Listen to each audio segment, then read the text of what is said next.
Seriousness in prayer. Bidii katika kuomba. Bidii katika kuomba. Seriousness in prayer. Kwa kifupi, mambo yote ya Mungu yangehitaji bidii. Hakuna jambo lolote ambalo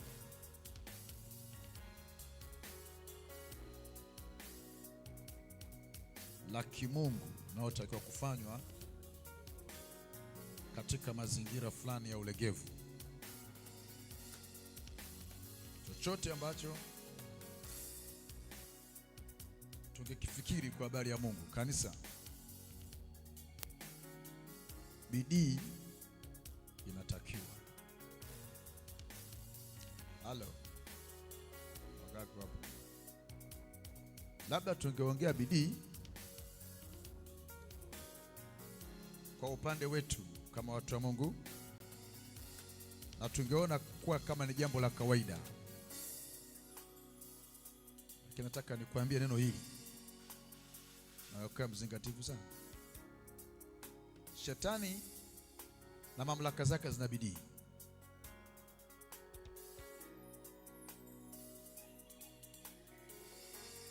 Kama wako watu makini duniani huko, unaweza ukaona kama ni jambo la kawaida napohimizana, napozungumzia habari ya bidii. Unaweza ukaona kama kitu cha kawaida sana.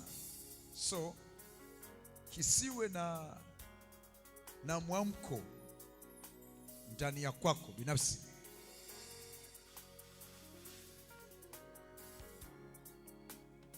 Duniani huku, nataka utambue shetani anafanya bidii, tena ana bidii, na watendakazi wake wote wameamrishwa kufanya bidii na kuwa na juhudi, na hakuna kuchoka wala hakuna kukata tamaa kwa namna yoyote, kwa jambo lolote. Shetani, labda utapata wakati wa kujifunza upande mwingine wa pili wa shetani, ili upate kujua upande wako wewe, mtu wa Mungu, wewe kanisa, kunatakiwa nini. Bidii katika maombi. Seriousness. Nimesema naongea bidii katika maombi. Si hilo tu, ila chochote kinachohusu Mungu kwenye maisha ya kwetu, bidii inatakiwa. Kazi ya Mungu nataka bidii. Kumwabudu Mungu ni kazi ya bidii. Kumtumikia Mungu ni kazi ya bidii, kwa kuwa mwenye kufanya kwa ulegevu laana yuko juu yake. Chochote ungefikiri kutunza wokovu, kaa kwenye wokovu, ni bidii. Kutunza uponyaji wako ni bidii. Kutaka kutendewa na Mungu kungetaka bidii. Halo, upo? Nimesemaje? Kungetaka nini? Bidii.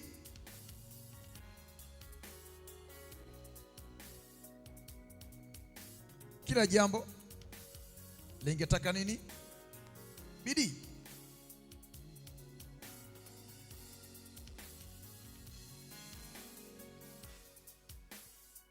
Bidii. Sasa narudia tena, kama unaona jambo tunapozungumza bidii huku, bidii huku, bidii huku, haingia akilini, turudi upande wa pili. Shetani anajua kabisa bidii inatakiwa kwenye kazi yake. na bidii kwenye kazi yake ni kinyume na wewe. Kuna bidii kubwa inayofanywa katika ulimwengu wa giza kinyume chako, kwa sababu vita yako ni nani? Shetani ana vita na nani? Ana vita na kanisa. Milango ya kuzimu ingetaka kupambana na kanisa. Nani kanisa? Wewe uliokoka, mwili wa Kristo. Kwa malango ya kuzimu yanapambana kushindana kwetu, sijui damu na nyama, falme, mamlaka, ukuu wa giza, jeshi la pepo wabaya na mambo kama yale pale. Upande ule kule unafanya bidii na unatumia hii kitu inaitwa bidii kukabiliana na kanisa. Alafu kanisa hana bidii. Tukizungumza bidii amechoka, tukizungumza bidii haelewi. Sasa huyu mwenye bidii, huyu ana bidii, nani atawini? Amtaki kujibu. Huyu ana bidii, huyu bidii hana, nani atafanikisha mambo eh? Ndio maana shetani anafanikiwa sana kukupata. Umepata majibu? Oh pastor, mimi mambo yanakwenda hivi, mambo yanaharibika. Uzembe tulionao, mambo yatokezei hivi hivi tu. Bidii iko wapi? Hello? Imewapasa kumwomba Mungu. Luka sura ya 18 mstari wa kwanza. Kimbia haraka. Seriousness. Luka chapter number 18 verse number 1.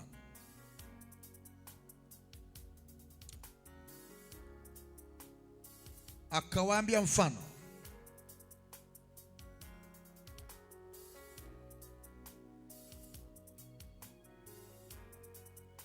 ya kwamba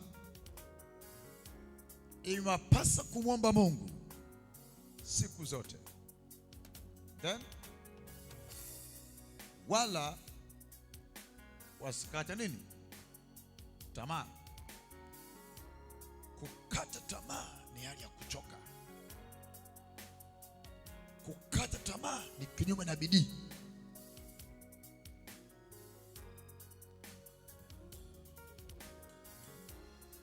Napo msoma Daniel na mambo yaliyotukia katika nchi ya Babeli, hakukata tamaa, alifanya bidii kuomba. Lakini somewhere in the air, mahali fulani katika anga, wakuu wa Umedi na Uajemi walifanya bidii kumkamata malaika aliyetuma kupeleka majibu. Wendi na kwenda, wendi. Jamaa anapiga maombi siku ya kwanza. Tangu siku ya kwanza maandiko yanasema ulipoomba, ulipotia akili, uweka moyo wako kuelekeza kuomba, Mungu anituma. Kwa hiyo siku 20 niko pale, nimezuiliwa. Tangu siku ya kwanza inapita, ya pili inapita, ya tatu inapita.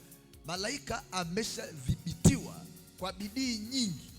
Sio kwamba alikuwa mbinguni, alikuwa kwenye anga la Umedi na Uajemi, malaika mwenye majibu.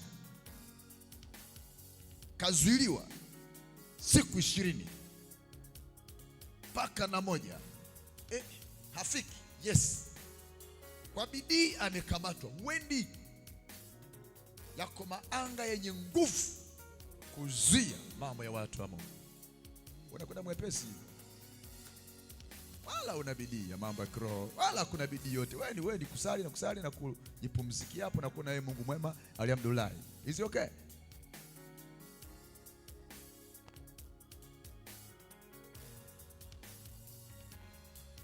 Bidii,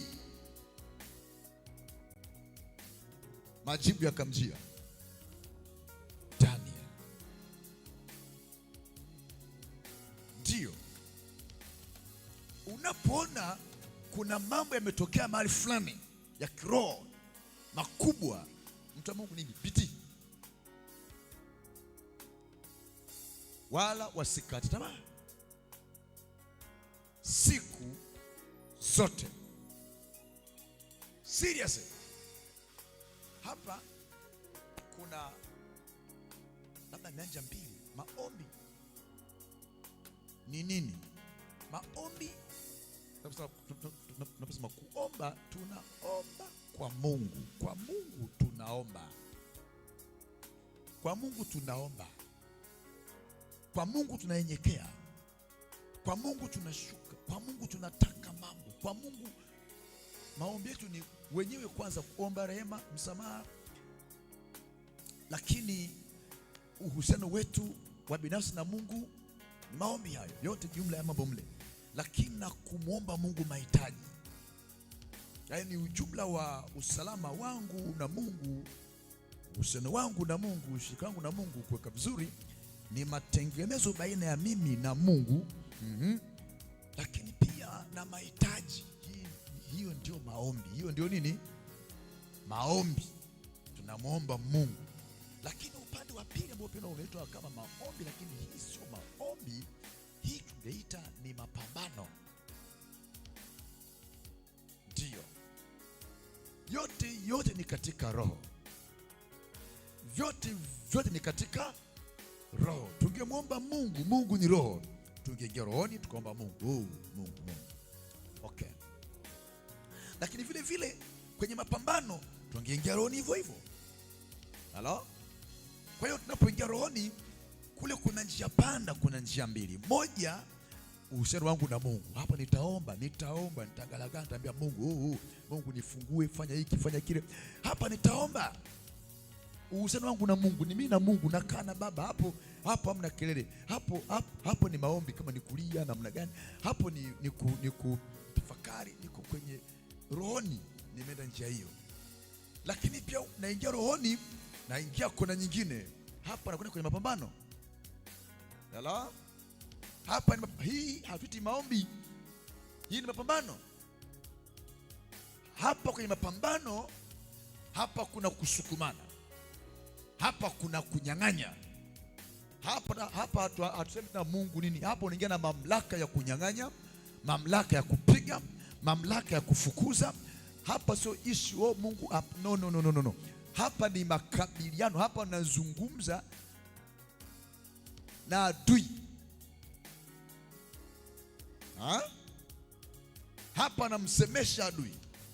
Hapa nasemesha vifungo. Hapa nagombana na milango iliyofungwa. Hapa napambana na anga lilofungwa. Hapa nakabiliana na waliofunga. Hapa nao ni uwanja mpana wa kujua maadui ni nani anahusika na jambo hili. Haraka vizuri. Huo ni uwanja mwingine. Kila uwanja unahitaji bidii. Nasikia vizuri? Elia alikuwa mwanadamu mwenye tabia moja na sisi, lakini aliomba kwa bidii. Maandiko yanasema. Haraka vizuri. Hapa alikuwa anaomba kwa bidii kwa Mungu. Ni maombi kwa Mungu kwa bidii. Lakini anapokuja kukabiliana na mfalme, hapa sio maombi. Hapa ni vita. Hapa ni makabiliano. Lakini angalia kila upande bidii. Umeelewa vizuri? Sikia habari za Elia. Unapata kujua hiyo miujiza na neema amewekwa mfano. Maandiko yanasema kwamba alifanya hivyo kwa bidii. Maombi ya mwenye haki wewe yanafaa sana, kama akiomba kwa kimya. Tena kama akiomba kwa wewe unaombaje sasa? Ibada ya mwenye haki inafaa sana kama akiabudu kwa vipi? Unamwona aibu nani? Kuna ujinga na vumbi la adui limemwagiwa duniani kwa watu. Watu wana aibu sana. Wana aibu. Ulimwona mchawi ana aibu? Hata akiwanga ana aibu.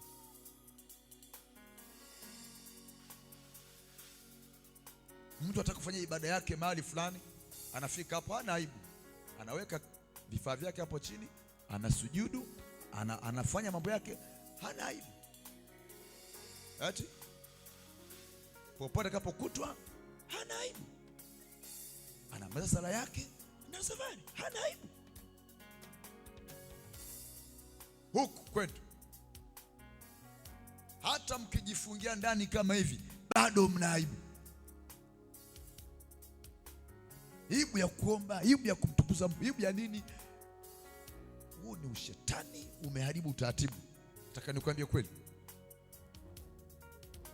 nani ni nani kando yako? Mashirika haki zako basi hazijakaa kwa Mungu, zimekaa kwa mtu. Labda unamwona aibu Mungu? Hapana. Nani unamwona aibu? Labda akili yako inawaza fulani hapa, labda sasa ngoja kidogo ni kwa utaratibu, yani basi bado moyo wako hujaenda mahali.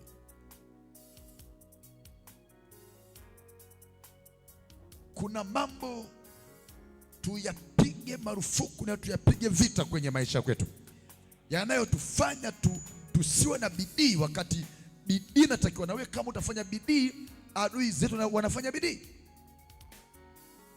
adui zako wanafanya bidii. Fikiri kwamba hawalali usiku, wako kazini, wanakuinda wewe. Hiyo sio bidii? Wewe una usingizi, unakoroma, adui zako hawakoromi saa hiyo, wako barabarani wanasoma jina lako.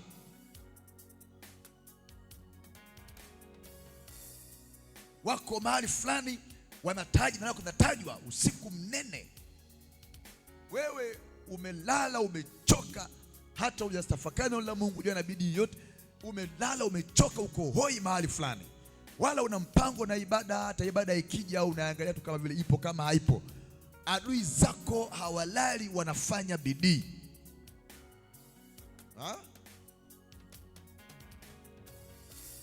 Wewe unataka uende wapi? Kwa staili ipi? Kwa ulegevu? Nani akuhimizie? Nani akubebe every day? Who to kill you somewhere? Bidii yako inatakiwa, bidii yako inatakiwa. Mambo yote ya Mungu yamesetiwa katika bidii. Yaani bidii. Ninafundisha watu na kuambia mara kwa mara, mtu wa Mungu, hii dunia hii ingetaka mtu mmoja mkorofi. Ili upate kuishinda lazima uwe mkorofi kwa hii dunia.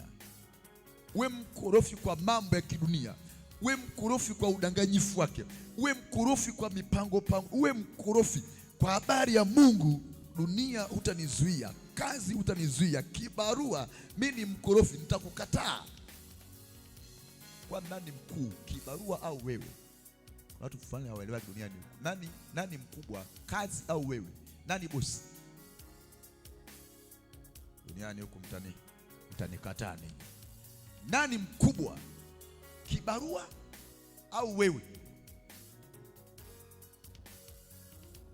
Shinda kuelewa wewe.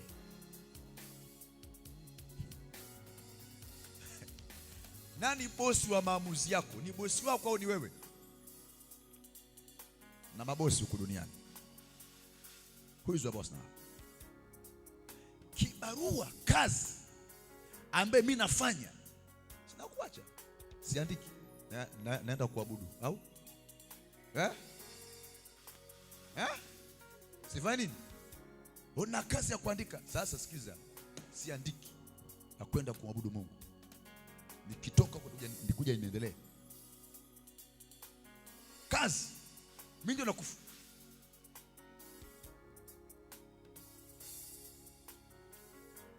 Kazi isikuambie yenyewe ni bosi kuliko wewe. Amwe bosi. Mimi ndio naye kufanya wewe. Wewe unifanyi mimi. Kando unafanya kwa njia yako, huna akili timamu. Na kuacha basi ndio kama nitakufa. Kazi nakuletea mkwara. Hello. Kazi. Nani aliyechagua? Wewe umechagua kazi au kazi imekuchagua wewe? Wewe na akili timamu duniani huko. Nani amekuchagua? Nani aliyemchagua mwenzake? Ni kazi au ni wewe? Sasa mnakaa kimya, au kama vile mwalimu, mimi nafuja mambo ya ajabu ajabu duniani huko. Haya yatawafaa sana. Nani amechagua? Ni wewe au kazi imekuchagua wewe? Umechagua kazi au kazi imekuchagua wewe?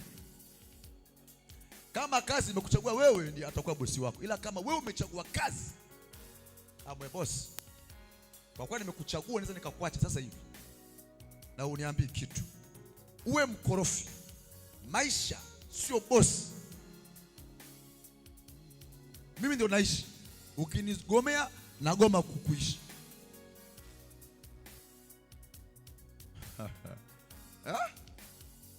Kuna vitu hapa vitawachanganya zaidi. Lazima uwe mkorofi. Chochote kisiwe bosi kwako, kikakukontrol, kikakudhibiti, kikakulimit, umkosee Mungu. No.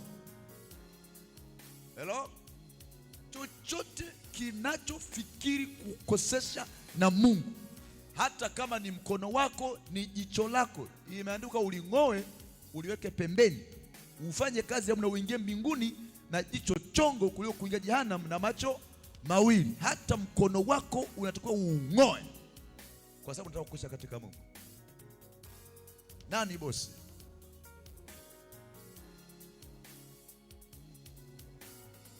Bidii imeliwa. Bidii katika Mungu imeondoka. Tumebaki wenyewe tu.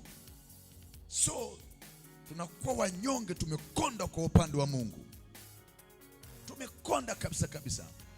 Shetani anatuonea kwa sababu chochote chenye bidii kina manufaa, na mafanikio yote yamewekwa katika bidii. Hakuna tu pakachavi katokea, no, bidii.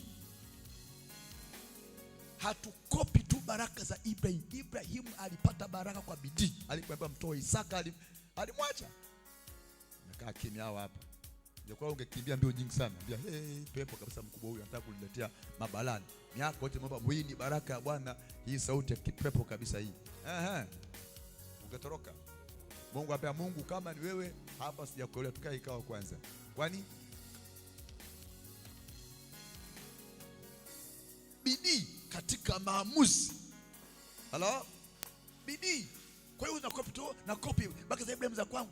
Kwa vipi? Kwa ulegevu uliopo, never. Shetani anafanya bidii kuzuia, na wewe fanya bidii kuondoa vizuizi. Bidii kwa bidii. Hallelujah. Yaani ni hivi, shetani hutamsukuma eti hana bidii. Mchawi, wewe mchawi anaandamana wewe hakuachi. Tunamchapa, yuko na wewe tunakufuatilia tu. Unamchapa mchawi lakini ambia huyu ndiko anafanya njia nyingine, tunatampateje hapo. Unamgonga hapa ambia hakati tamaa. Hachoki. Anafanya bidii. Wewe mtu wa Mungu leo mwenye neema ya Mungu, bidii hamna. Maombi ya mwenye haki. Ibada ya mwenye haki. Huduma ya mwenye haki inafaa sana kama akifanya kwa bidii. Maombi, bidii, juhudi, kutafuta uso wa Mungu, bidii. Nataka nguvu za Mungu zinakuja kipumbavu hivi. Zije tu.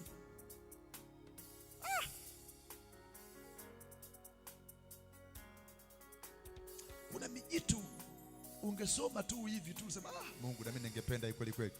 Sio rahisi. Bidii iko wapi?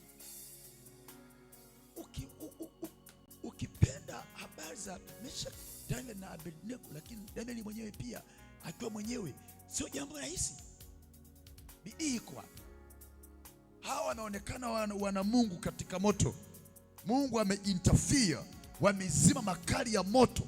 Hivi vitu walikuwa na bidii hata kufa. Kwamba mfalme, hata kama ukituua saa hizi hatupigi magoti kwa Baali hata nukta moja. Bidii yao kwa Mungu, kwamba Mungu hatuchoki, hatutishwi. No. Hamjui kwamba mimi ndio boss? Naambia yes, you are a boss, but our God is more than you. Mungu wetu ni zaidi ya wewe. Na magoti yetu haya hayagongi chini kwa sanamu. Hapana. Wakafanya bidii kupambana, na hawa nao wanafanya bidii kuongeza makali ya moto, au Na wanafanya bidii, ongeza moto zaidi kwa bidii. Moto ndio wanaongeza bidii na hawa wanaongeza bidii. Unaona moto, ambia tunaona ndio. Umeona mkaa, ambia Yesu una bidii sana, lakini sisi bidii yetu ni kubwa. Walikataa kwa bidii, halafu ndipo Mungu akainterfere kwenye kesi yao ya moto. Mungu ingilia kati. Niingilie kati mimi?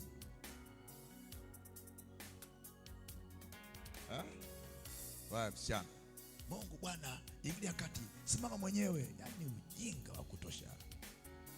Kiutafakari. Nyewe watu mkikua mtaona mambo yenye kipumbavu na kipuzi, wala wapaswi kule huko nani.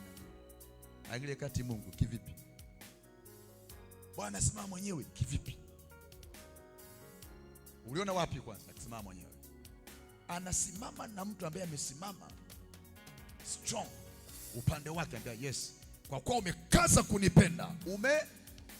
kunipenda, nitakuokoa, nitakuinua, nitakubariki, nitakupa hiki na kile. Kwa kuwa umekaza. Kukaza ni kukaza kwenda kulegeza, ambia hapana, legeza hapa na kaza. Kunatokea mambo ya kulegeza, ambia silegei na kaza. Hatulegei, tunapitii. So haviji hivi vitu. Mungu ingilia kati kwenye tanuri hii. Na ingiliaje kati? Bidii ilikuwa wapi? Popote penye muujiza mikubwa ungeisikia, kulikuwa na bidii ya hawa watu ambao walikuwepo wakati huo. Waangalie wote, utakuta bidii zao zilivyokubwa na mambo makubwa yakatokea. Wote tunaosikia kuna mambo makubwa yametokea, tumesoma habari kwenye Biblia, ni kubwa itokea. Angalia nyuma ya huyo mtu alifanya nini? Wasema tu Mungu, haya yameandikwa. Tumeandikiwa, si Biblia ya kwetu. Haya mambo yote ni ya kwetu. Utasoma, utaisha kuangalia tu hivi huli. Walikula wengine, wewe unabakia kusoma tu historia. Walikulaga na mimi niko humo. Hakuna kula, nasema hakuna. Na wazembe wote hawapati. Usione Mungu nihurumie tu, huruma yani toka. Hello?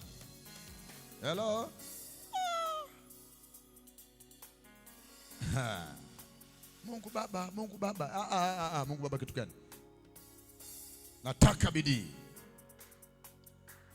bidii. Nimeshakwambia. Akawaambia imewapasa kumwomba Mungu. Lete mstari.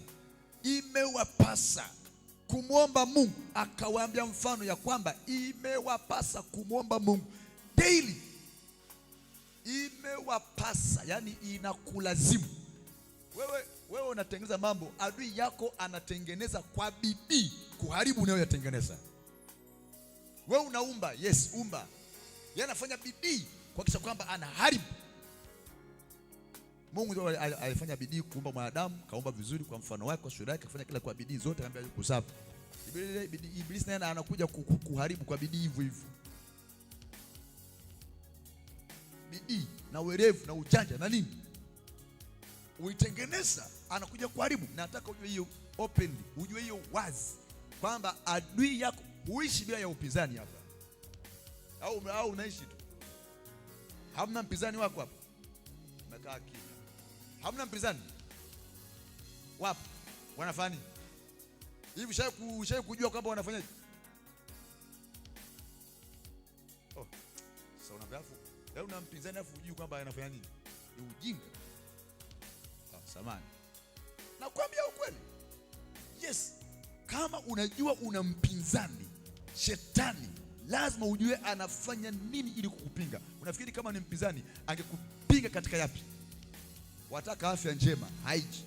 Wataka kufanikiwa, mpinzani anapinga. Wataka baraka, anapinga. Chochote unafikiri mpinzani wako hata ungefanya kizuri angekidharau.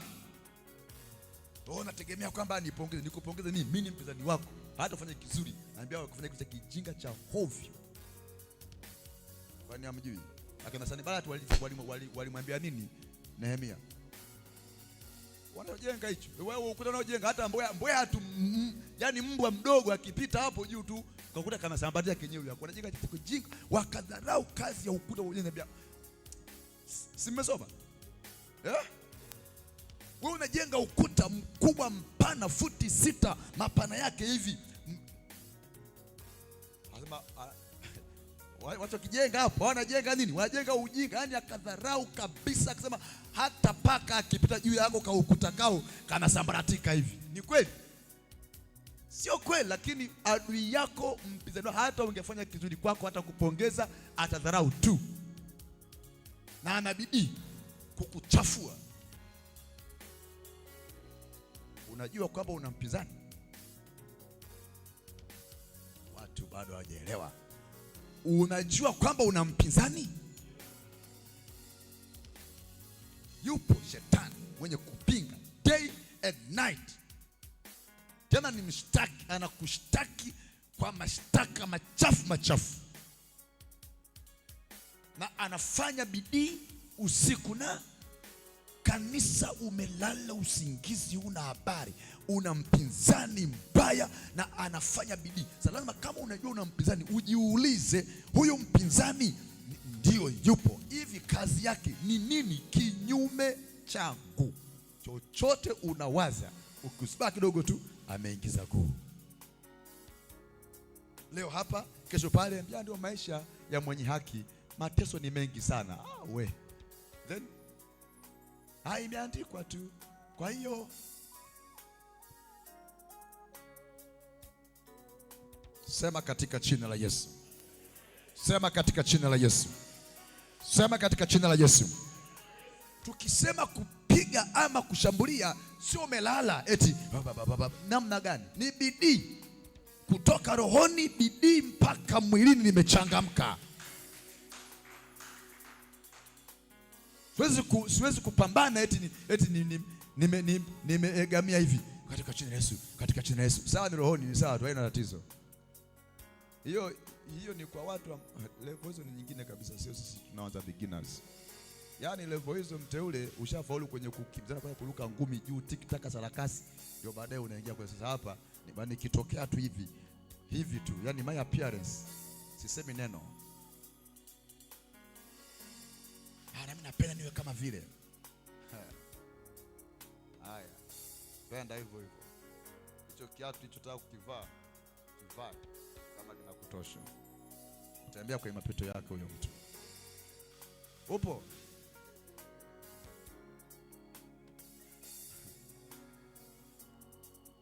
Wagapo la vizuri. Bidii, seriousness in prayer. Kwa hiyo nikiwa kwenye maombi, ni maombi baba niko hapa, yaani ni malalamu, ni mimi na Mungu, bidii ya kutosha. Bwana hapa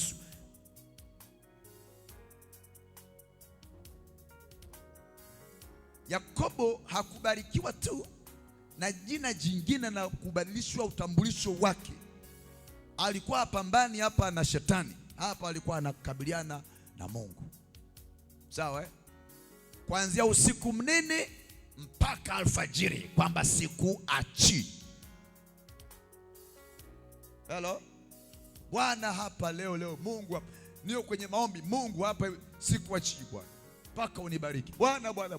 Kwani nimekosa ni Mungu, nimetubu dhambi yangu ni Mungu, Mungu nisamehe. Ni wewe kunisamehe. Usiposamehe inakuwaje sasa? Ni wewe Mungu. Mimi hakuna kwa kukimbilia, nimeng'ang'ana. Kwani ni mkosaji, lakini Mungu natubu, na maanisha ninang'ang'ana mpaka nisamehewe na nipate jina jipya.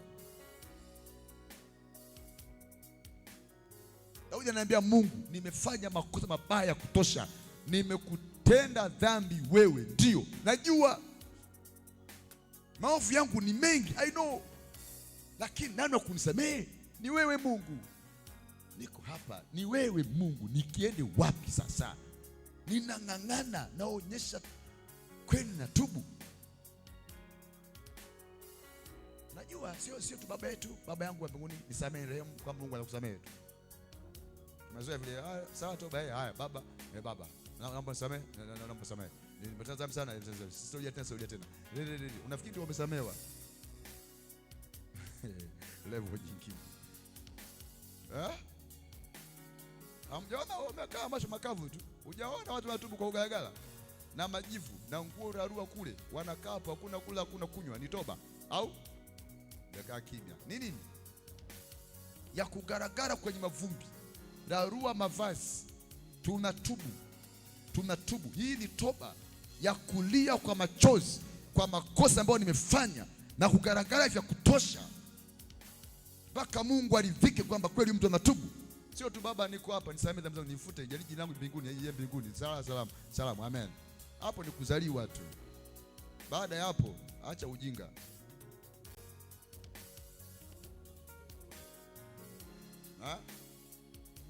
Kuna watu walilia mpaka kwa machozi hawakusamehewa kabisa. Ukienda kwenye toba, bidii inatakiwa. Basi sikia vizuri. Nimesemaje? Acha mambo ajabu. Mungu unajua na Mungu unajua tena unaongea na nani? Mungu mwanadamu dhaifu, unajua na Mungu wewe mwenye rehema tu. Unaongea wewe. Bidii. Sema bidii. Sema tena bidii. Sema tena bidii. Unajua umekosea sana, kurudi kwenye nafasi yako ni bidii. Kuna wengine mlikuwa kiroho, mlishapanda viroho mpaka 80 90, baadaye meruru mpaka down. Hapo ndio hutapanda pale kwenye level ile pale. Bidii inatakiwa. Wewe zembea. Yeye mwenyewe ulikuwaje na saizi ukoje? Kwenye maombi ulikuwaje? Ibada ulikuwaje? Saizi umerudi. Kurudi pale mahali sio hivi unafikiria. Adui yako amefanya bidii akakudropisha hapo down. Kupanda hapo ataka bidii kubwa, na alipokudropisha akakuwekea barriers. Ukirudi ujikwae usifike pale. Au unafikiri vipi? Yaani wewe ulifika hapa 90%, nikakusukuma mpaka nikakupisha 5%. Alafu nakuacha na kusafishia njia. Na weka magogo usipande tena. Na weka vizuizi, vikwazo vya kila namna hapo. Na kubomolia hapo, ukija utapita kuja hapo, hapa changamoto hapa, changamoto hapa. Yaani nitakuwekea blocks, stumbling za kutosha ili hata ungefurukuta usifikie pale juu. Hiyo ndio adui yako anafanya. Sasa kama uli drop then kuja hapo juu. Panataka aina nyingine ya maombi, sio ya zamani. Yale uzoea sio yale tena. Panahitaji vitu vingine. Panahitaji akili nyingine ya kuomba. Panahitaji uweke magia mengine ya kuruka. Sio vile uko naomba mteremko juu unakwenda juu. Ukishadro ukupanda hapo ni kuruka. Ni kuruka na kuwa mkati kwamba lazima nifike pale mali. Hata kwa kuumia ufike pale. Maana nisikia vizuri. Hata kwa nakwambia ukweli, hata kwa kuumia kufika level uliokuwa sio jambo rahisi kama umedrop. Ndio maana ni jambo la kutisha mtu kuanguka. Kupanda hapo ni issue nyingine. So angalia ulidrop vipi kwenye safari kuna maisha yako ya kiroho, ya kukua kiroho. Tunazungumza kukua kiroho. Kukua nini? Kukua kiroho, spiritual growth kwanza. Tunakuwa kwanza ndipo tunatumwa kazini. Au nakaa kimya watu hawa. Nimesemaje? Tunakuwa kwanza ndipo tunatumwa wapi? Wataka kwenda kazini hujakuwa. Wewe mjinga sana duniani huku. Kuwa kwanza. Amen. Ndio, unakuwa kwanza, unakabidhiwa ofisi, unakuwa kwanza, unasoma, unakuwa na uelewa na uweledi na ufahamu, unapewa kazi. Unakwenda kazini una akiti mama. Hujakuwa bado, unakwenda kufanya nini huko? Napewa kafutani bado mtoto mdogo, unafanya nini kule? Kukua kwanza, growth, spiritual, your growth. Kila upande umekuwa na afya njema. Hapo panataka bidii. Kama watoto wadogo mliozaliwa sasa, yatamanini maziwa. Hii ni bidii. Kutamani maziwa ya akili. Hii yani kwenda bidii kula. Tamani. Hii ni bidii. Kuna kuja kama vile sipendi. No. Napenda kula. Jamani, hakuna kitu rahisi. Yani itakulazimu wewe upambane. Hallelujah. Yani kwamba na kuna sometimes hata tu mnapolewa watoto wenu mnawabana mdomo wale kwa bidii ili afya zije. Kilo zilikuja kwetu mpaka tumekuwa hivi. Hazikuja tu hivi kama nabugia tu. Sometimes nilikuwa nagoma kula, napigwa makofi na kula. Ndio baadaye nimegain. Kwa hiyo haijaja polepole. Ilikuja kwa bidii. Mama angezembea ingekuwa na kwa shako na utapiamlo na afya ilikuwa hamna. Tulikuwa wakorofi wakula. Ha?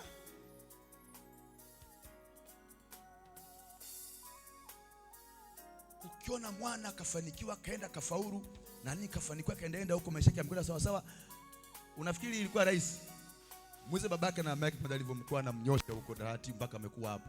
Huko alikuwa anakataa lakini nakula mkongoto, bidii mpaka yani leo nashukuru Mwenyezi Mungu, alhamdulillah niko sawa sawa. Come on, haikuja sawa, ulikuwa mkorofi, ulikula mkongoto, bidii tumika huko kwenye level hiyo hapo. Haya, wewe sema tayari na kaa vinaenda tu, haviendagi hivi hivi. Bidii inatakiwa kwa kila jambo. Mnanisikia vizuri? Bidii kwa kila eneo, kama ni malezi bidii, na mtoto ukae na bidii kufuata malezi na maelekezi. Acha ujinga. Kila kitu kikwenda kwa bidii, kwa juhudi.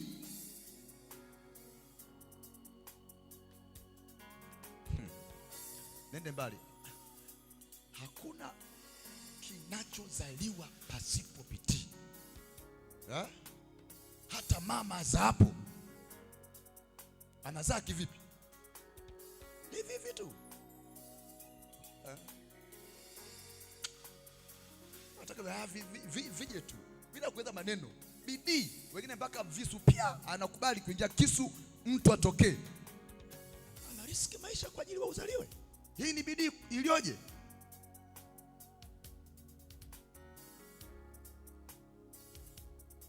Nini kimezaliwa bila bidii? Vije tu. No. Yesu akawa msalabani. Tumezaliwa kwa bidii.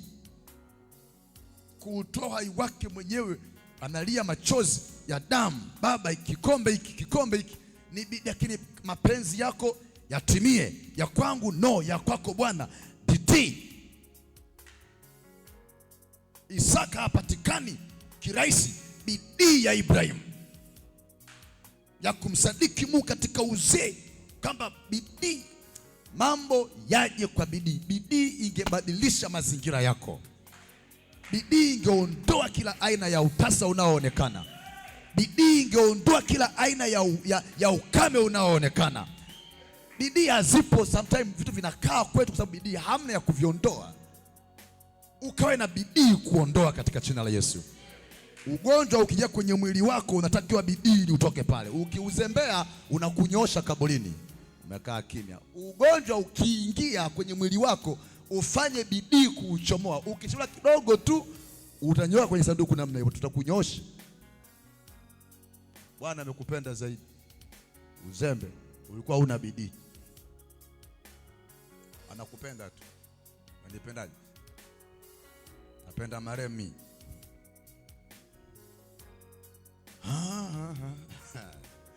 Halo. Habari yako bidii, si unaelewa? Lakini nakwambia kwa mifano yote. Mimi kipepo, kibwengo hiki kila siku kinakuja. Kibona hapo pazuri. Kila siku kwenye matipara, kila siku kinarukaruka hapa. Sawa, kimekwenda wewe rafiki yake, jamaa yake. Siku kikitolea uvivu haikanyagi.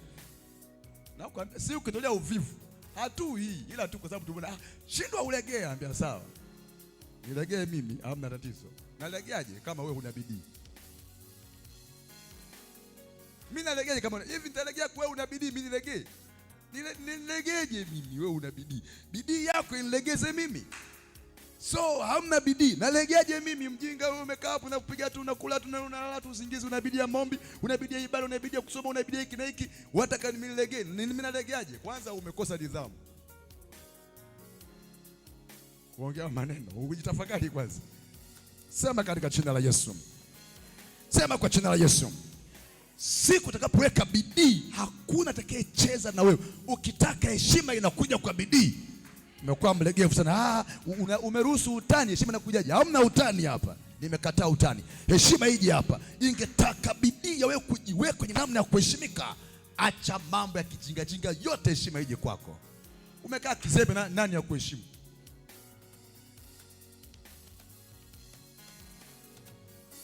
Asikuzoezoe mtu kizembe.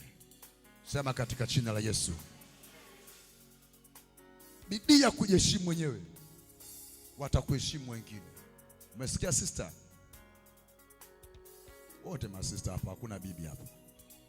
Hata mlio wanaokolewa pia masista na mabrother.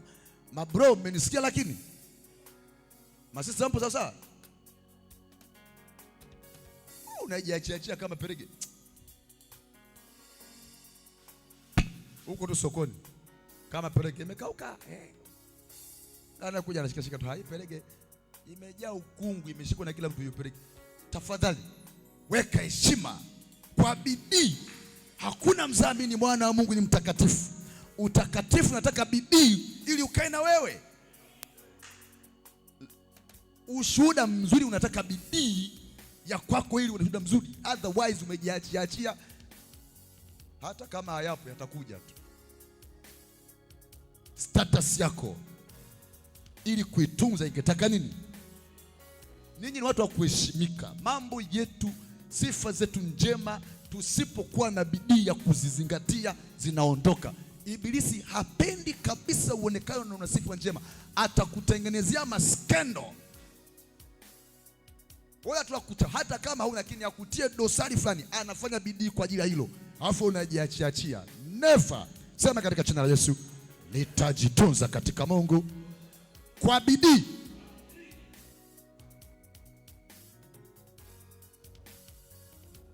Mimi ni mtu wa bidii.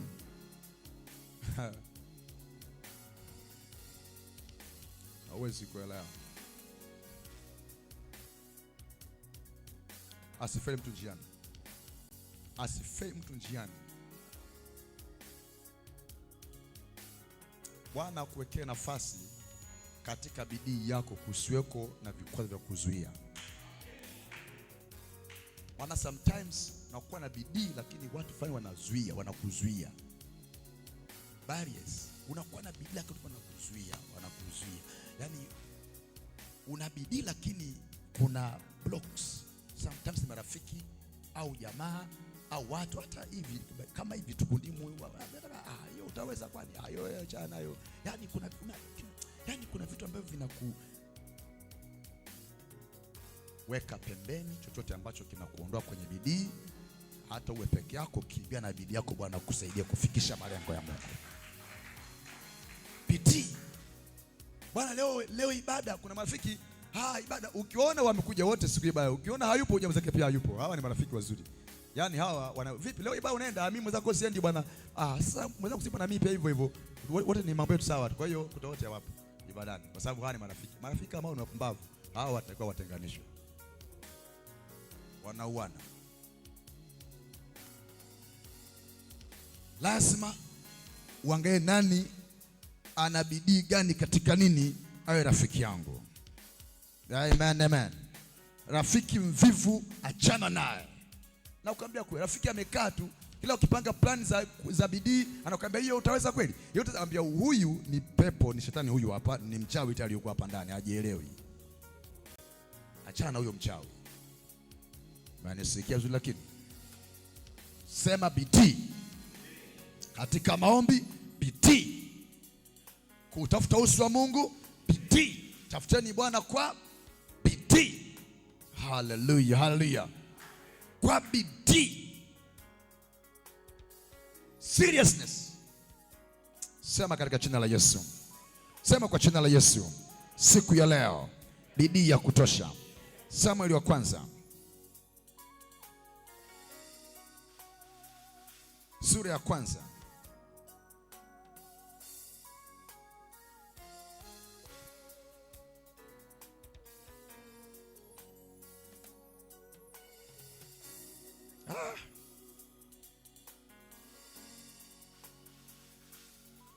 Mstari wa 8 kwa haraka. Hii shida. Mtu mmoja anataka mwana hapa lakini ni shida kweli kweli.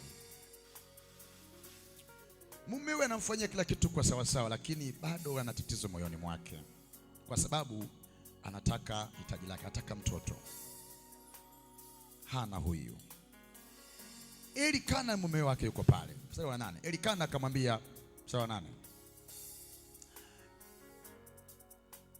Elikana mumewe akamwambia, Hana, unalia nini? Kwani huli chakula? Kwa nini moyo wako una huzuni? Je, mimi si bora kuliko watoto 10? Yaani wewe kama watoto 10. Haya mzee. Ana uchungu. Halo? Ana huzuni. Analia. Ukisoma kule nyuma, yule mke mwingine alikuwa na watoto wa kutosha tu.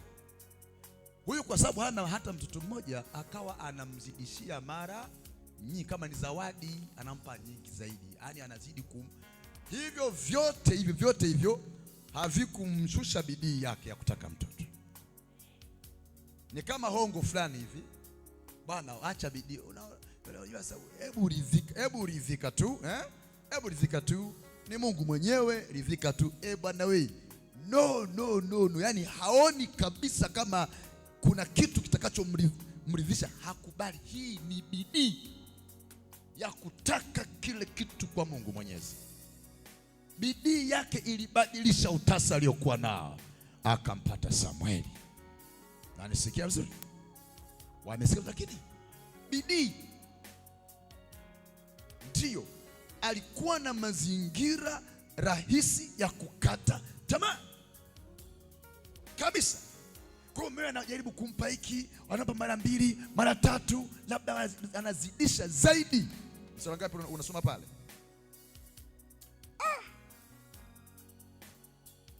Mstari wa 5 huko wapi? Lakini Hana labda 4 pale.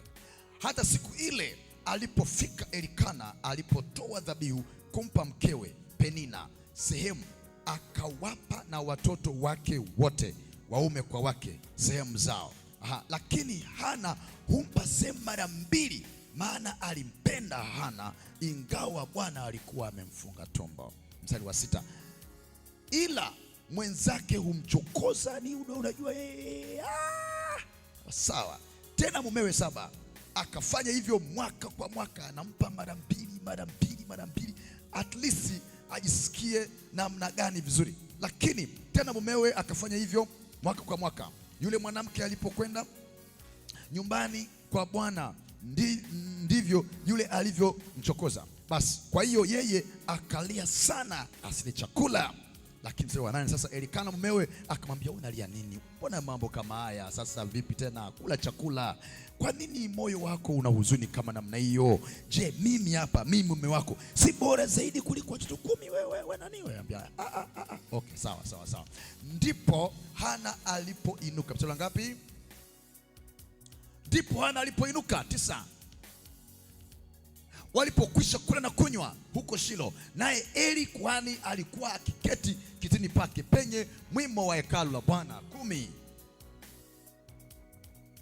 Ndipo 10. Naye huyo mwanamke alikuwa na uchungu rohoni mwake. Sema, na uchungu rohoni mwake.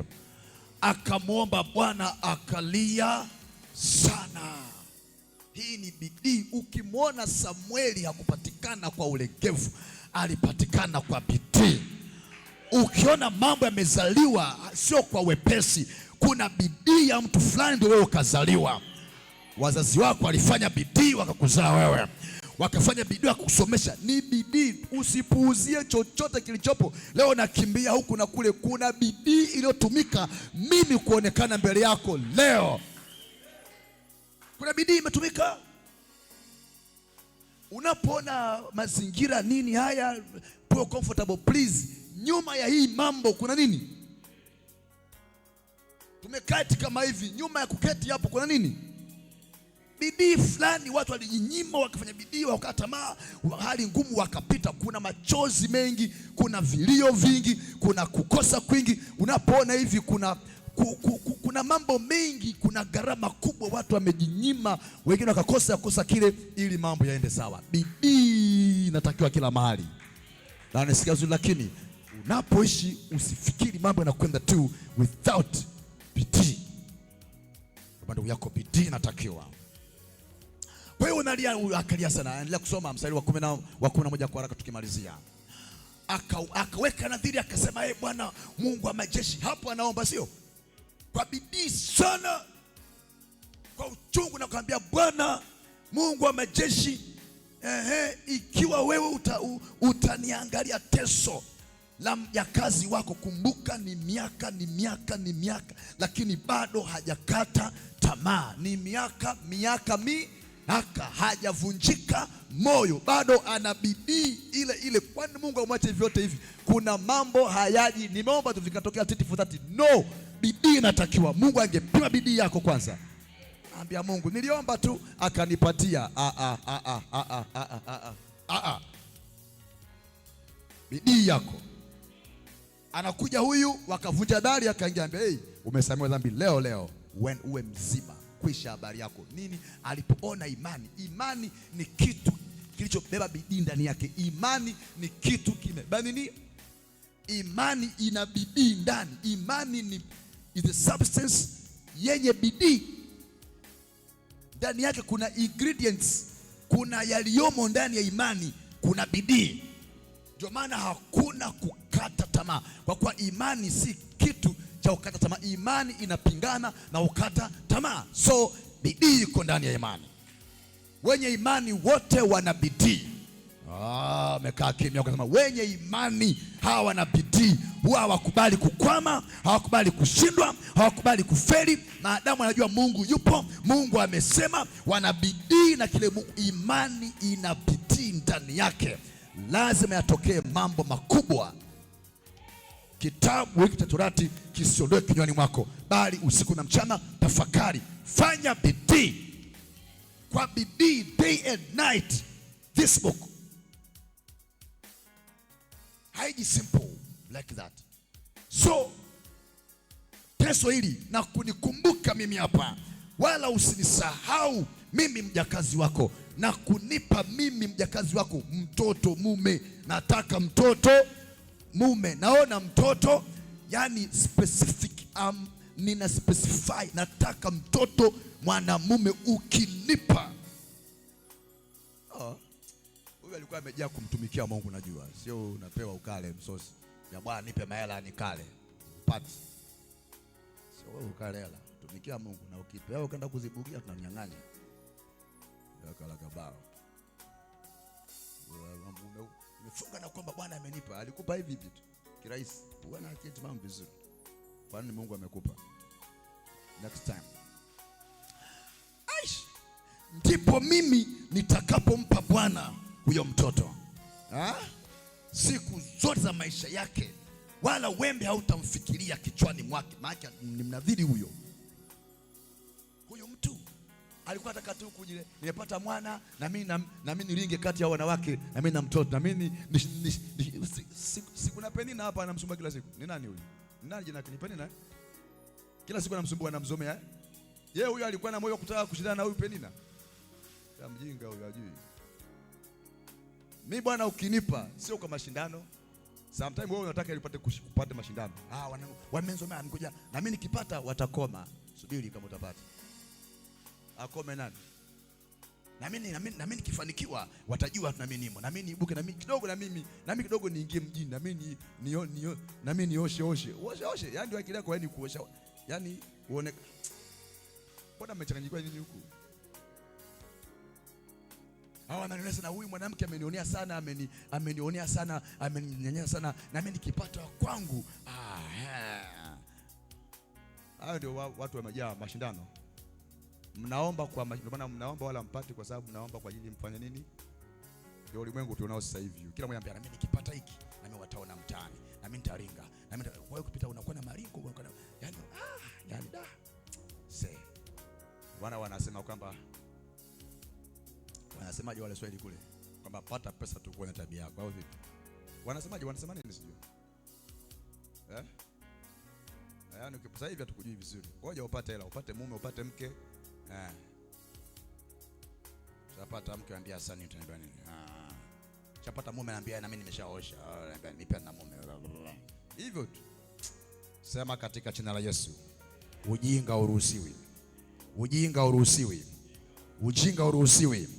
Sema ujinga uruhusiwi. Sema ujinga uruhusiwi. Sasa mnaomba ili mpate nini? Ili iweje? Bwana akupa ili iweje? Kuna mambo, kwa hiyo turekebishe pale, sawa? Rekebisheni hapo, kuna nia off. Ndio maana mwaomba hampati. Mungu umefunga ndio haupati, kwa sababu kuna matatizo pale katikati.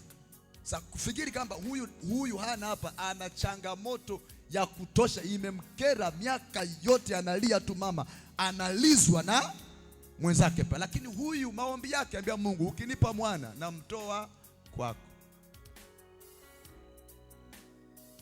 Huyu amepona kweli kweli. Ukinipatia Mungu, naweka nadhiri nitakupatia. Na Bwana akasema safi, nataka weka tumboni mwako wewe wanitumikie mimi. Labda naona hakuna utumishi wa Mungu hapa. Nikicheki hapa Mungu, nani atakisema kukutumikia kwa mtu ana wewe una nini? Na Mungu, ningepata fedha ningefanya hiki na hiki. Naona kama vile issue hapa ni hela, hamna, ndio mambo yanakwenda hivi na vile yako sawa sawa, lakini Mungu yani Mungu yani sasa ukipata hela mwenzangu, ndio kabisa ibada umepotea, kanisa hutaki. Basi wewe mchoyo, ujitolei, ujinini, yani umejificha, yani ndio sasa upate za nini? Na kama zipo tunanyang'anya. Sawa? Yaani kama unakuwa na sasa hivi na kile mimi sasa hivi nikishafanikiwa, kama huna akili ya kumtumikia Mungu upati, na kama utapata tunanyang'anya. Tuna mkono mrefu wa kunyang'anya. Umesikia? Lakini hakuna mzaha. Hakuna mzaha. Shetani anawapa watu mali kwa nadhaki. Kwa usipofanya masharti. Sasa mnapogea kuna kunyang'anya, na pasa unaongea nini? Unanyang'anywa, ni sheria ya roho. Bali katika maandiko kuna leo nyang'anywa utajiri na Mungu mwenyewe. Nyang'anywa kabisa. Wewe unanyang'anywa watoto, nyang'anywa kwa sababu unataka kumtumikia Mungu, Uliani Mungu ni kwamba nakunyang'anya because now. Kwa hiyo lazima sisi watu wa Mungu tuwe na akili fulani. Tuwe na nini? Sio ushindani. No, haijalishi nani amekweje. Mimi Bwana, mimi Mungu. Uombe kwa bidii. Kweli sina leo mwana, lakini mkame lakini Mungu katika ukame na utasa huu ambao hamna kitu dry, kumekauka, lakini Mungu ukame huu Bwana ukinibariki. Uwe na akili unapoomba. Wewe ambaye mkame, uwe na unaomba nini? Ushindane na nani? Uwe na unapoomba kwa bidii. Bwana atafanya katika jina la Yesu. Bwana atafanya katika jina la Yesu. Msao unafuata kwa haraka tukimalizia. Akaweka nadhiri hiyo, akasema namna gani? Sasa unaofuatia uko wapi? Wa 12. Chap sana. Ikawa hapo alipodumu kuomba mbele za Bwana, Eli akamwangalia. Unaona? Anadumu sio? Anadumu. Huyu mtu hata kama saa ya lunch, hakuna lunch, asubuhi hakuna, asubuhi na kula nini huko? Sina hata njaa, imeondoka, najisikia. Msao unaofuata namna gani? Basi Hana alikuwa akinena moyoni mwake, midomo yake tu ilifanya nini? Ilionekana inafanya nini? Midomo yake tu ilionekana kama ananena, sauti yake isikiwe. Kwa hiyo huyo Eli alidhania kwamba amelewa. Akaambia, mwanamke mlevi namna gani? Hata lini utaendelea kuwa mlevi namna hiyo? Akaambia, sikiliza mtumishi wa Bwana, mjakazi wako hajalewa kinywaji chochote kile, isipokuwa moyo wangu nimeumimina kwa Bwana kwa bidii, kwa kuwa sina mwana. Akaambia, leo hii Bwana amekutokezea. Haleluya, haleluya. Lakini ile bidii aliyokuwa nayo, midomo yake tu inacheza hivi. Kati mbele za Mungu hapo hamna kelele. Kuna mambo yazaliwe kwa nguvu nyingi kutoka ndani yako. Sio hivyo tu hivyo, sio hivyo baba, katika jina la Yesu, amen amen. Amen, jina lako libarikiwe, amen. Tangulia, amen amen. Unaweza kuna mambo watu wa Mungu ya kuweke chini, ukae chini, utafakari. Mwambie Mungu, hii ni wewe. Hata kama ni dogo, Mungu mkono wako nataka katika jambo hili hapa Mungu mkono wako, Mungu, yani utulie chini. Oh my God, sema katika jina la Yesu siku ya leo. Sema kwa jina la Yesu siku ya leo. Alipotoka mstari wa 13, Hana alipokuwa kina hayo moyoni mwake, asikiwe 14 inasema nini? Ndipo Eli akamwambia, je, utakuwa mlevi hata lini? Achilia mbali divai yako. Chap 15. Tuone mpaka moja mpaka. Hana akajibu akasema, hasha bwana wangu, mimi ni mwanamke mwenye roho ya huzuni. Mimi sikunywa divai wala kileo, ila nimemimina roho yangu mbele za Bwana. Mimina roho yangu mbele za. Namna gani ungemimina roho yao kwa Bwana? Roho yako haimiminiki kwa Bwana, wataka tu. Mungu nipe. Swali nakuja. Roho yako imiminika. Roho yako imekuwa kimiminika. Yaani roho yako inakuwa mpaka kimiminika. Nyinyi mnajua kimiminika Nakaa kimya huko. Si mnajua kimiminika. Kwa hiyo roho yako mpaka imekuwa maji. Yaani imekuwa kimiminika. Kwa hiyo nimeimimina kwa Bwana. Umemimina roho yako. Hii ni bidii ili jambo fulani lizaliwe. Haleluya. Ukimwona Samueli huyu hapa ametokea nabii, mtumishi wa Bwana, mnadhiri wa Mungu. Huyu iligharimu roho ya mtu kuwa kama maji mbele za Bwana kwa bidii bila kukata tamaa kwa miaka. Samueli ni bidhaa adimu, ni chombo kilichopatikana kwa gharama kubwa.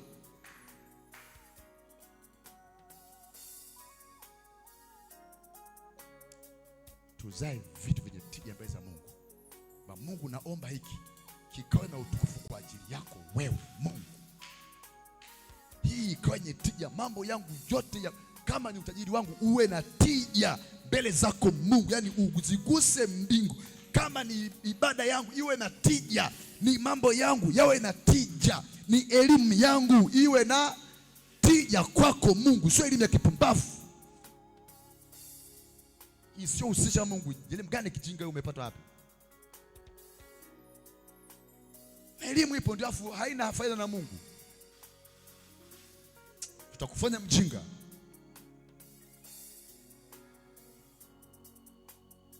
Hatupewi na Mungu vitu vya kuchezea. Wanasema utamkumbuka Bwana Mungu wako utakaobarikiwa, utakapoongezeka. Umkumbuke, usipomkumbuka vinayeyuka. Sema katika jina la Yesu, huu ndio wakati wangu sasa. 16 mbele za Bwana maji. Usimdhanie mjakazi wa kuwa ni mwanamke asiyefaa. No, mimi nafaa mbele za Mungu, kwa kuwa katika wingi wa kuugua kwangu na kusikitika kwangu ndivyo nilivyonena hata. Kwa hiyo ni masikitiko na mauguzi ya ndani. Mungu, watumishi wako wapi? Kuhani yuko wapi? Sioni kama kuna makwani. Na baadaye unajua makwani watoto wale walikuwa watakuwa wao warithi kumbe walikuwa washaharibika katika ulimwengu roho. Mama alishakwambia hapa makwani hamna, mzee huyu hawa hapa washakuwa waharibifu, kwani atokee. Samuel, angalia kuni uhitaji gani upo mahali fulani, uombe sambamba na uhitaji. Naombaga tu kama imeenda mbali zaidi. Eli alikuwa na watoto sawa, ambao watakuwa ni wao warithi wa ukuhani, lakini walikuwa wanafanya mambo mabaya sana pale hekaluni sawa. Kwa hiyo katika ulimwengu wa roho hakuna kuwa ni atakaye kuwa pale. Na Eli alikuwa anakatwa, wanangu. Kwa hiyo wamekatiliwa mbali. Kwa hiyo kuanzia pale hapakuwa na kuhani ambaye atakamata kazi. So huyu mama analia mtoto, anasema tamtoa kwako Bwana. Mungu anasema akaweka tiki, kwa sababu sio tena mlithi kwa Eli, watakuja hapo wote. Baadaye hukumu inakuja. Ndio Eli Samuel analala kwa, anambia Samuel kamwambie mzee kwamba watoto wako wafanye hivi na hivi, sasa hapata tokea mrithi katika watu wako. Sasa yeye ndio kuhani tayari. Unavyoomba una picha gani ya mbele kwa habari ya Mungu? Iko level nyingine.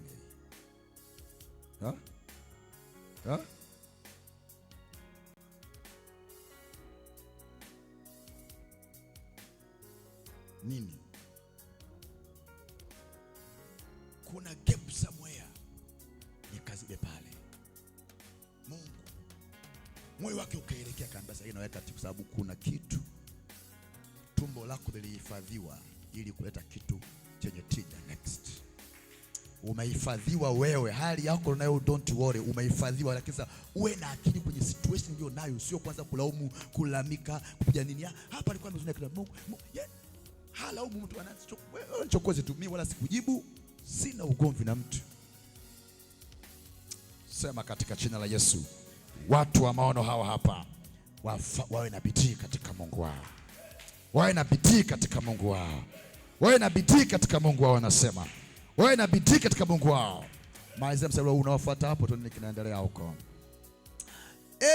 Ndipo Eli akasema, nenda kwa amani wewe msichana na Mungu wa Israeli akujalie haja ya moyo. Unaofuata siku ile ile Samuel yuko tumboni.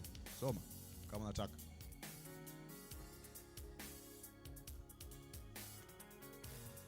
Soma kama mnataka. Bwana wamekimbia hapa. Hey! Naye akaanza ngapi nasoma?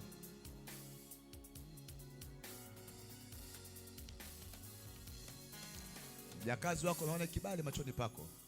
Basi mwanamke akaenda zake, naye akala chakula, wala uso wake haukufanya nini? Kishapokea ajali muujiza wake. Hakuna kunjamana, ukata wote kwa heri, kilio chote, yani fresh. Sasa hapa anakula na shiba, amesikia kabisa jibu limeshakaa tayari. Haleluya, haleluya. Amekuwa satisfied, ameridhika. Akala chakula chake salama, akarudi nyumbani kwake vizuri, akapata mimba siku ile ile. Hey! Akaambia Mungu, miaka 2 tu yakamaliza kunyonya tu na mleta kwako. Akafanya kama alivyokuwa, akamweka Samuel akaoni kwa Bwana. Furaha yake ni kumtumikia Bwana. Lakini bidii kubwa inatakiwa. Bidii kubwa inatakiwa. Je, umejifunza kitu? Umejifunza kitu?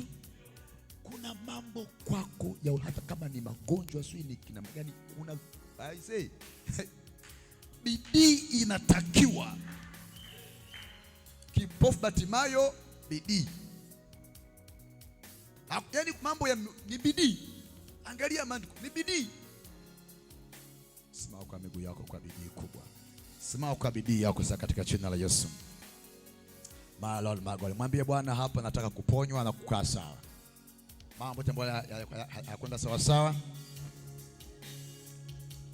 Mwambie Bwana, hii ni saa ya pekee sasa katika jina la Yesu. Fungua kinywa chako pote ulipo. Omba mbele za Bwana. Mwambie Mungu, bidii yangu sio shetani, Mungu. Mwambie Mungu, bidii yangu hapa size.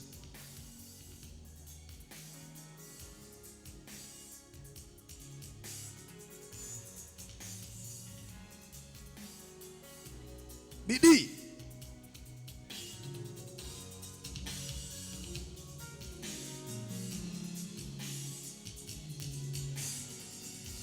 Bidii.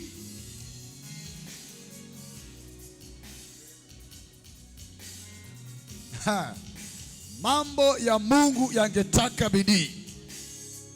Usiku na mchana. Hakuna kulala, hakuna kupumzika, hakuna kujionea huruma. Tafakari neno la Bwana usiku na mchana, day and night. Mwabudu Mungu usiku na mchana. Usiku ukiingia, sawa Mungu. Mchana ukija, sawa Mungu. Bidii. Watu waelewe, wasifungwe na mazingira. Bidii yako isifungwe na mazingira. Bidii yako isizuiliwe na chochote. Bidii ya kutosha.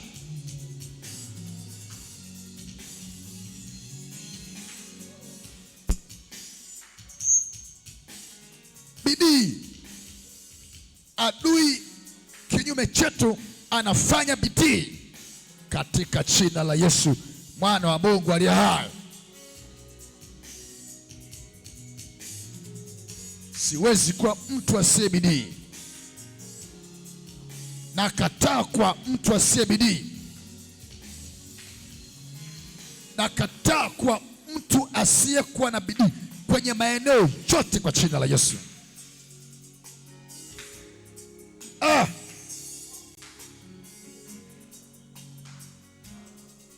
Ukimkosa Mungu, wapi unakwenda?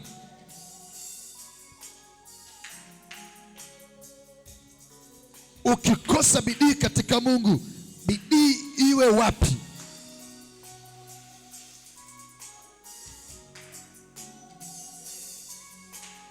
katika jina la Yesu Kristo. Chochote kinachoonekana nyuma kina bidii. Imani ni bidii. Imani ni bidii. Ndio maana Ibrahim hakuwa dhaifu wa kuamini, bali alikuwa na nguvu ya kuamini. Hata mambo yako sawasawa, alifanya bidii kumwamini aliyenena. Bidii kusimama na Mungu, bidii kumsadiki Mungu, bidii kung'oa mambo, bidii kusukuma mambo fulani yaende, bidii kuondosha mambo yasiyofaa. Pangetaka bidii, maana yamewekwa kwa nguvu hayo, yameletwa kwa nguvu hayo, yamesukumwa kwa kafara yenye nguvu ya kupate. Pangetakiwa bidii ya kafara yako, bidii ya ibada zako, bidii ya dhabihu yako, ili kung'oa yaliyotengenezwa, ili kung'oa yaliyopandwa, ili kuyaondosha yaliyowekwa. In the name of Jesus.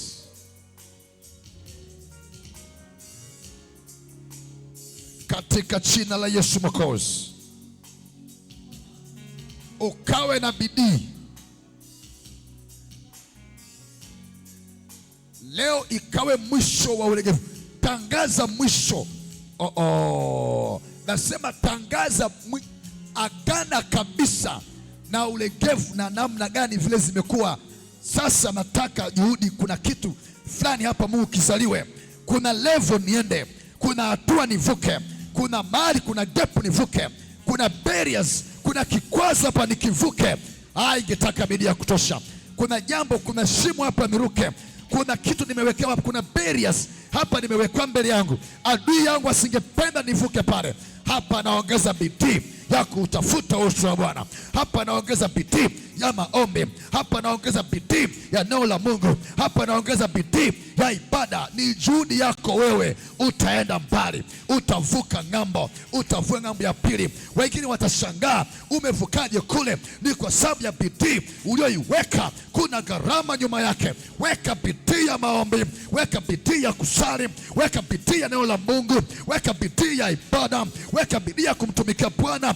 Vipawa na karama na huduma zitaanza kuota kwako. Kuna vitu vitaanza kuota na kuchipuka mara bidii itakapokuwa. Kuna njia itatokea, kuna njia itaonekana, kuna njia itaonekana, kuna njia itaonekana. Maana iko bidii ya aina fulani, njia itakuwepo. Kama bidii itakuwepo, saa hamna njia, ni kama jangwa. Bwana atafanya njia katika jangwa, pasipo na njia atafanya njia. Namna hii inafanyika kwa bidii na juhudi ulionayo. Mlango haujafunguka, bidii yako, fanya bidii, gonga, bisha kwa bidii. Abishaye hufunguliwa, au mbaya anapewa, anaomba kwa bidii. Iko bidii inayopelekea jambo kutokea. Bidii yako iko wapi?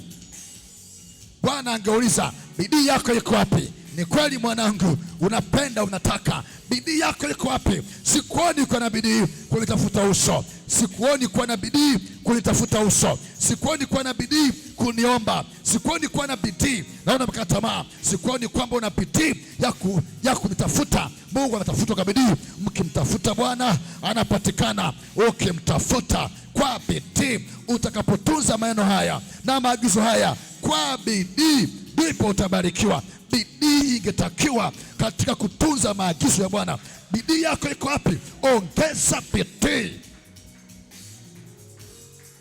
I'm telling you, adui zako watashindwa kama bidii yako itaongezeka. Watesi wako watapigwa kama bidii yako itaongezeka. Pasipo na njia patafanyika njia kama bidii yako itaongezeka. Kila jambo itakuwa kwako sambamba na bidii. Today is a day. In the name of Jesus. Mungu mwema, na kushukuru. Asante kwa mkono wako wenye nguvu. Asante kwa matendo yako ya ajabu. Unastahili Bwana. Unastahili Bwana. Ni wakati tunakwenda kwa bidii nyingi. Oh Lord God. Oh Lord Jesus. tunaweka bidii. Weka bidii, weka bidii, weka bidii, mambo yatendeke. Weka bidii kijana, weka bidii, mambo yaende. Weka bidii katika Bwana, lalama mbele za Bwana. Hawa wakitaja magari ya vita na nini, wewe bidii kulitaja jina la Bwana, bidii kumsadiki Bwana, bidii. Mambo yatabadilika, maisha yako yatabadilika, mipango yako itaenda, hali itabadilika kama bidii itakuwepo. Bidii yako ibadilishe maisha yako, bidii yako ibadilishe. Ibadilishe bidii yako kwa Mungu, ibadilishe rangi yako, sura yako, kunukia kwako ikawe kama shamba lilobarikiwa na Bwana. Kwa ile bidii, Bwana akukuze, Bwana akustawishe, Bwana akung'arishe, Bwana akupe kung'aa kwa ile bidii.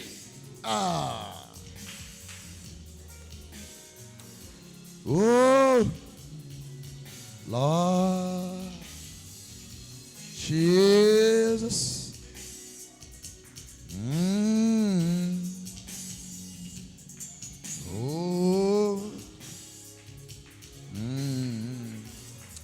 In the name of Jesus. Mungu nakushukuru kwa neema ya ajabu ile Bwana umetupatia. Twajibarikia katika uwepo wa nguvu zako. Wewe Bwana unastahili. Pokea sifa na utukufu tena na tena.